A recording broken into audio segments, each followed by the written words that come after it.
Boa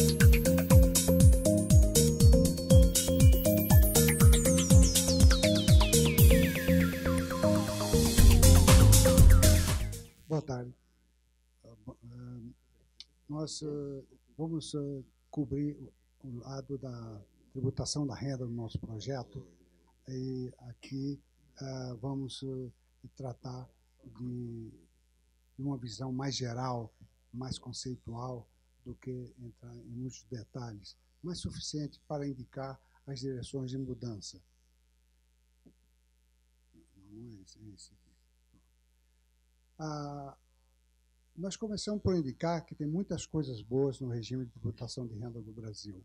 Uma delas é que nós temos o sistema de tributação dual, em que as pessoas físicas são tributadas de uma forma no rendimento de trabalho, de outra forma em rendimentos de capital, o que facilita muito a tributação. Você recebe no fim do ano do seu banco uma declaração de quanto recebeu de rendimentos, de quanto tem em saldo nos seus fundos, é só botar na declaração de uma maneira bastante sigela. Isso é uma coisa muito positiva, não é? Nós temos o sistema de retenção na fontes pagadoras, que a maior parte do imposto é pago quando você recebe o rendimento, não tem que se preocupar muito com isso. Você tributa diferenciadamente os pequenos negócios, embora haja muitos problemas que nós vamos discutir em seguida, e você tem uma interação eletrônica entre o fisco, as fontes pagadoras e os contribuintes. Esse mês de março, a Receita Federal já colocou a declaração eletrônica à disposição da gente, então nós já começamos a preocupar de coletar diversas informações e fazer isso, mas fazemos de uma maneira relativamente simples, à distância, sem muito problema. Agora, o imposto de renda tem muitas coisas que precisam ser mudadas. Agora, na parte de cima, existe uma erosão importante das bases tributárias, ou seja, nem toda a renda é tributada. E essa não tributação da renda, ela não beneficia a todos igualmente. As pessoas de rendas mais elevadas tendem a ter mais rendimentos não tributados. Para o imposto que se pretende ser o paradigma de justiça tributária, realmente deixa as coisas de cabeça para baixo. As atividades econômicas não são tratadas isonomicamente. Alguns têm mecanismo de escapar ao imposto, de ser tributados mais levemente que outros. Então, o mesmo rendimento está sujeito a tributação diferente de acordo com a atividade das pessoas. Isso reflete, naturalmente, a capacidade de certos grupos de obterem vantagens legislativas peculiares às suas funções ou à sua atividade, né? E resulta tudo isso numa insuficiente progressividade efetiva, embora exista uma alíquotas crescentes, 7,5%, 15%, 22,5%, 27,5%, na prática as pessoas pagam uma alíquota muito menor do que isso, e resulta que a tributação acaba sendo mais pesada sobre aqueles assalariados de renda média e alta que não têm condições de fazer planejamentos tributários, né? Em cima disso tudo, tem uma complexidade muito grande e do peso das obrigações acessórias, sobretudo no campo empresarial, as firmas que pagam pelo lucro real, as empresas que têm investimentos de porte, as empresas que lidam com controladas no exterior ou são subsidiárias de empresas do estrangeiro, enfrentam a complexidade e uma insegurança jurídica tal que gera muito autoinfração, muita aplicação de multas e muitos processos judiciais, como bem mencionou aqui o professor Eurico. Bem, vemos, para ilustrar o que eu dizia da falta de isonomia e progressividade do imposto, nós vemos nesse quadro o perfil dos declarantes do imposto de renda das pessoas físicas no ano de 2015, o último em que os dados estão disponíveis. Então, nós temos aqui de 27 mil contribuintes, naturalmente os de renda mais elevada, os de mais de 160 salários mínimos são bem menos do que os de renda mais baixa, não é isso? E aqui nós temos os rendimentos correspondentes. Listamos aqui os rendimentos totais, os rendimentos tributáveis, veja como diminui muito mais rapidamente à medida que subimos nessa escala, não é? Os rendimentos tributáveis. Esses são os tributados exclusivamente na fonte, e esses são os rendimentos isentos. Veja que coisa interessante, a proporção de rendimentos isentos sobre rendimentos totais é 31% para a faixa de renda reduzida, 12% para o seguinte, 25%, 47%, chegando a 69%. Ou seja, as classes de renda mais elevadas têm uma proporção enorme da sua renda que escapam de qualquer tributação, não é? Isso não é exatamente uma coisa que apela ao nosso sentido de justiça. Então,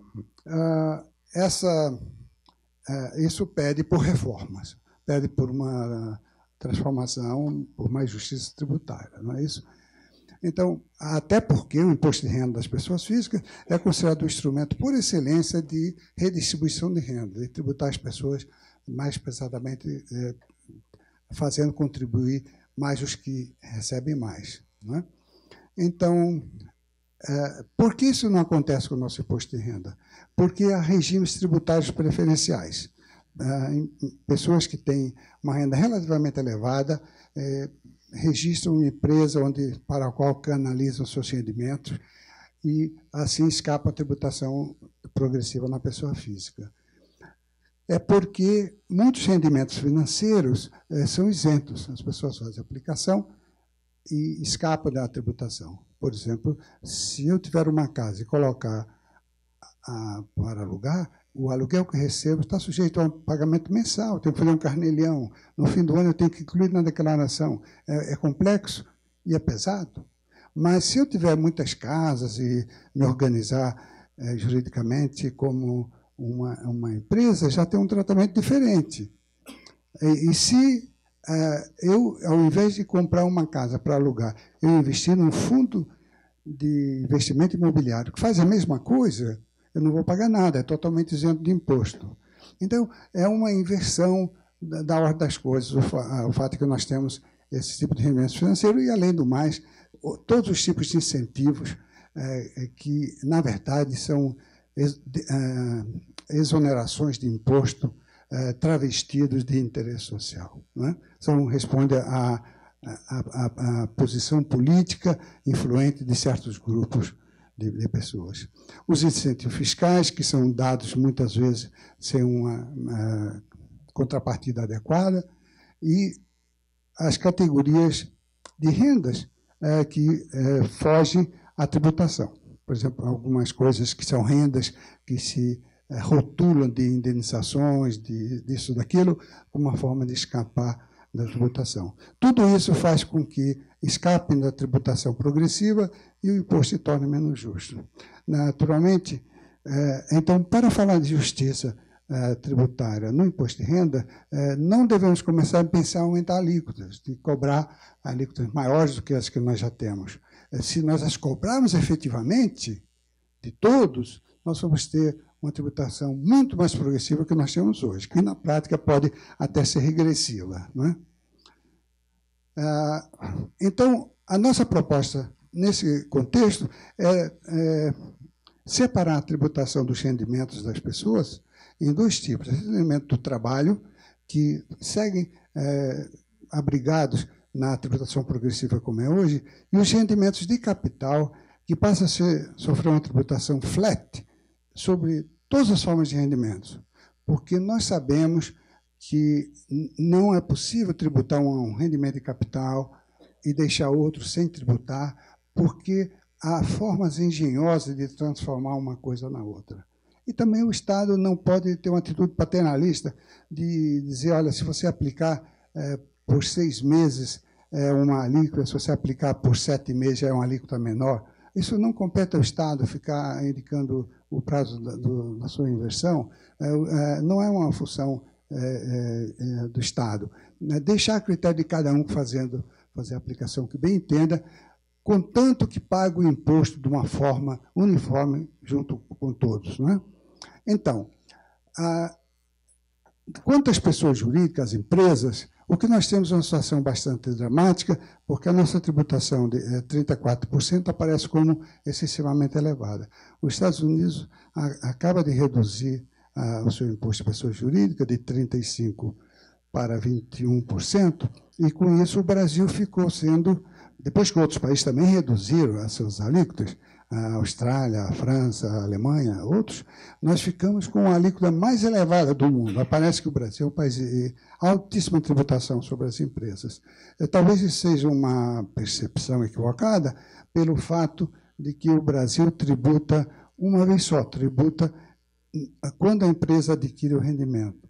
Quando distribui, já não paga mais nada. Então, tributamos na cabeça, no oferimento do rendimento. Outros países tributam a alíquota menor à empresa, mas cobram imposto quando o dividendo é distribuído. Não é? É uma tributação em 2 estágios. Então, essa questão nós precisamos rever, e também a tributação das empresas que têm filiais no exterior, que, no caso do Brasil, é bastante gravoso, porque nós tributamos uma empresa pelos resultados das atividades delas no Brasil e pelo resultado das atividades de todas as afiliadas dela nos outros países, tornando praticamente impossível o desenvolvimento de corporações multinacionais com sede no Brasil. Num mundo extremamente competitivo como o nosso, essa política possivelmente não nos sirva adequadamente. É algo que nós precisamos rever. As linhas de como isso vai ser revisto, nós ainda estamos estudando, elaborando, sob o ponto de vista de qual é o que convém ao Brasil num contexto de fortíssima concorrência internacional, não somente em comércio, mas em investimento, não é? E também com o objetivo importante de manter a receita tributária que corresponde ao imposto de renda das pessoas jurídicas, importantíssimo para as unidades federadas brasileiras. Né?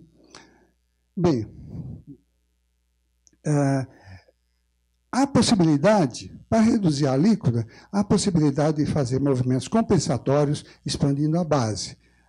Assim, o número de benefícios fiscais excessivos pode ser diminuído, e alguns deles eliminados, de forma que, como mencionou-se aqui, não estejam uns a pagar pelo não pagamento por outros.